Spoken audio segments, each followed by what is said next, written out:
Controlling process.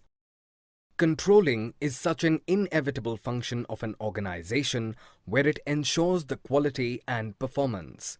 Controlling is a systematic process involving the following steps. Setting performance standards. Setting of a basic standard is the first and foremost process in controlling process. The standards are the criteria against which actual performance would be measured.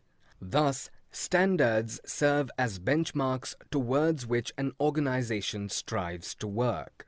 Measurement of actual performance. Once performance standards are set, the employee's performance should be measured on the basis of these standards. Each and every process and employee's performance are compared with these standards to find out the variations from actual plan.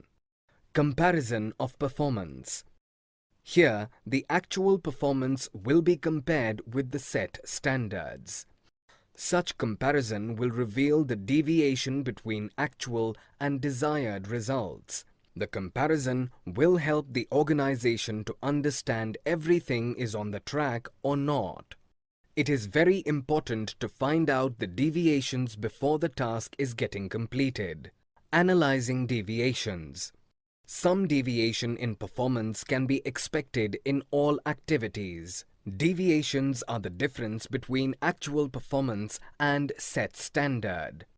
It can happen in general conditions because we cannot expect 100% outcome in any situations. However, the important part is that to rectify it and analyze where the business is lagging. Taking corrective actions. When the deviations go beyond the acceptable range, especially in the important areas, it demands immediate managerial attention so that deviations do not occur again and standards are accomplished. Once the corrective measures are identified, then the organization can go ahead with its implementation.